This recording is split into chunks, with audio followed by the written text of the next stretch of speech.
like my friend who was very close to me, Nikki Toby, said, well, that doesn't apply to, that's where jurisprudence comes, it doesn't apply to elections. If the public opinion is that Atiku won or that P2B won, and then the result is different, why should we ignore it?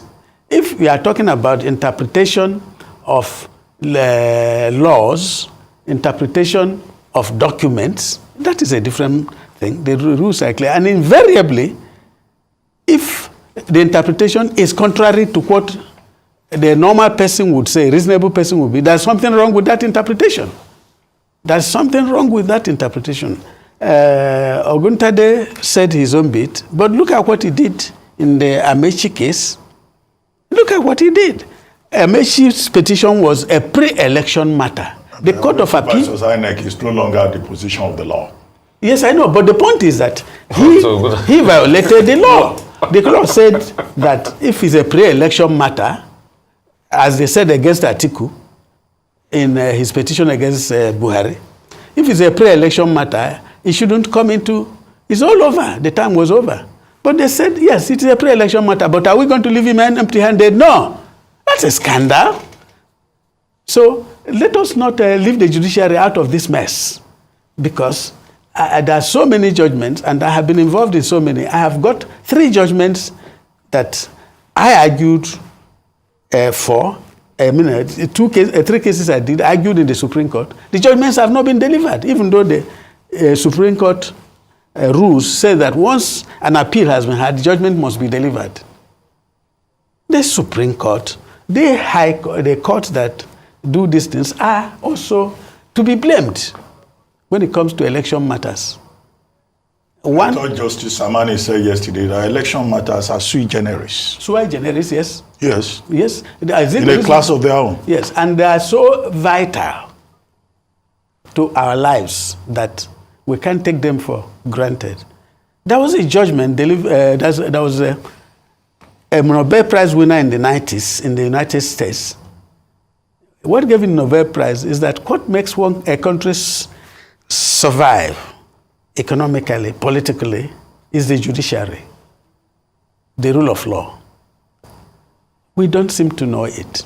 For instance, who is going to invest in a country like this, where if you win a case, all the other side has to do is to keep denying it.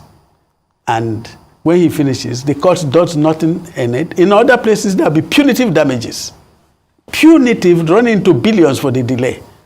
And therefore, when you are investing in a country, you know that when you win, that you will be adequately compensated. You will invest in it boldly. So I am not being partisan. Those rules should go.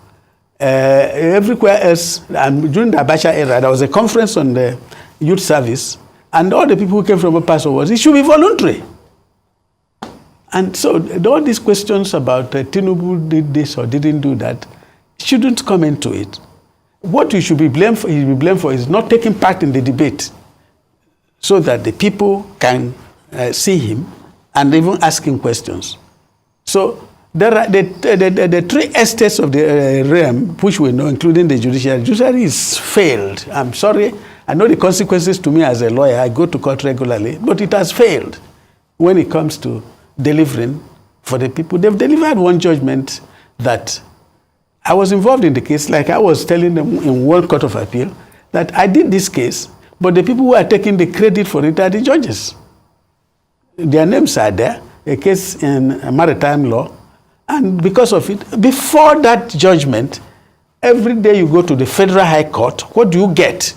Lawyers have to wait, because maritime lawyers are arresting ships and releasing them. But after that judgment, no.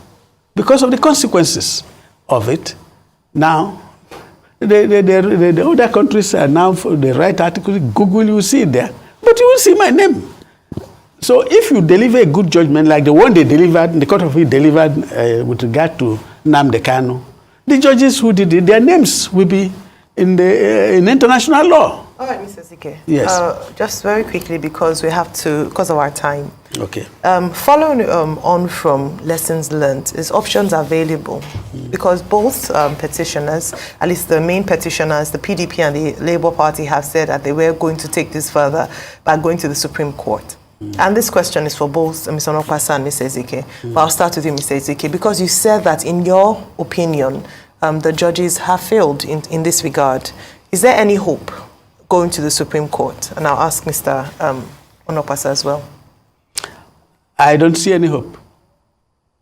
But it will be a pleasant miracle if there's change. Because the judges who are in the Supreme Court, most of them are not, they will put us, they are not the Justice Assures. You look at the thing and interpret it properly. Like I said, the thing to do is... Again, you are impugning the integrity of the Supreme Court as presently composed. Yes, I am. I know the risk I'm taking, but it is more important that we are safe and free in the country than for me to flatter them. And for your information, I have one or two of them that I call my friends.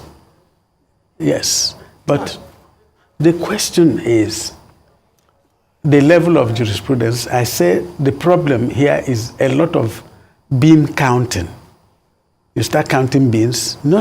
What is the jurisprudence of it? Like in the United States, it is not the people who elect the president, it is the electoral college they have in the various states.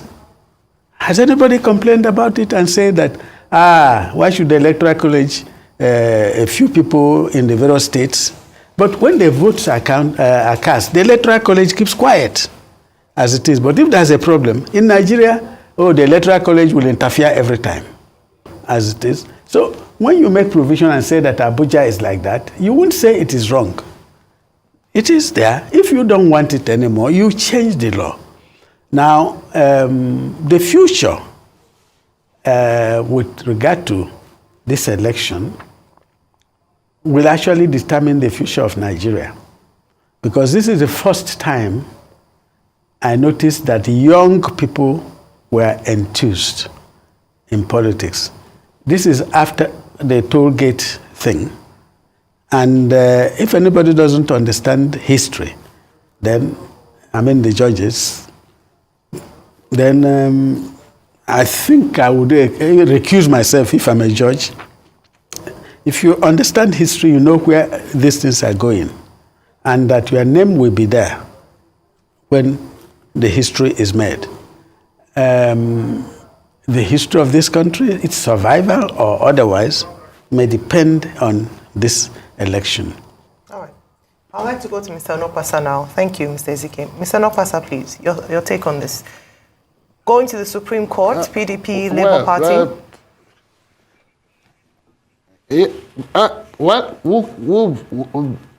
That is their option.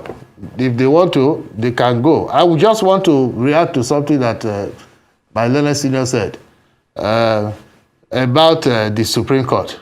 It is not his place to impugn the integrity of the Supreme Court. He is not a Supreme Court judge.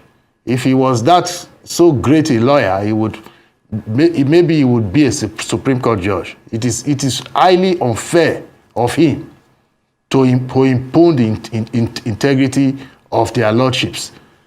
Secondly, he made a comment about public opinion that the court should follow. Mr. Onokwasa, I'm not doing that. I'm reacting to what he said, please. I think you should take that back. You shouldn't have attacked him personally. That if he was so great a lawyer, he would be on the Supreme Court. You can't do that to a fellow guest. You cannot do that. Mr. Onokwasa, take that back. Take that back with due respect. Take that back. I will not, please.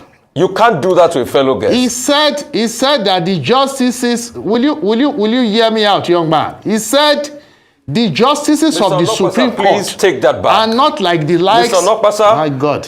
Oh God. Mr. Onokwasa, kindly take that back. I am a lawyer. I will not stand any lawyer insulting the justices of the Supreme Court. Please, back. I won't. You are not a lawyer, young man. I said I will not take it back.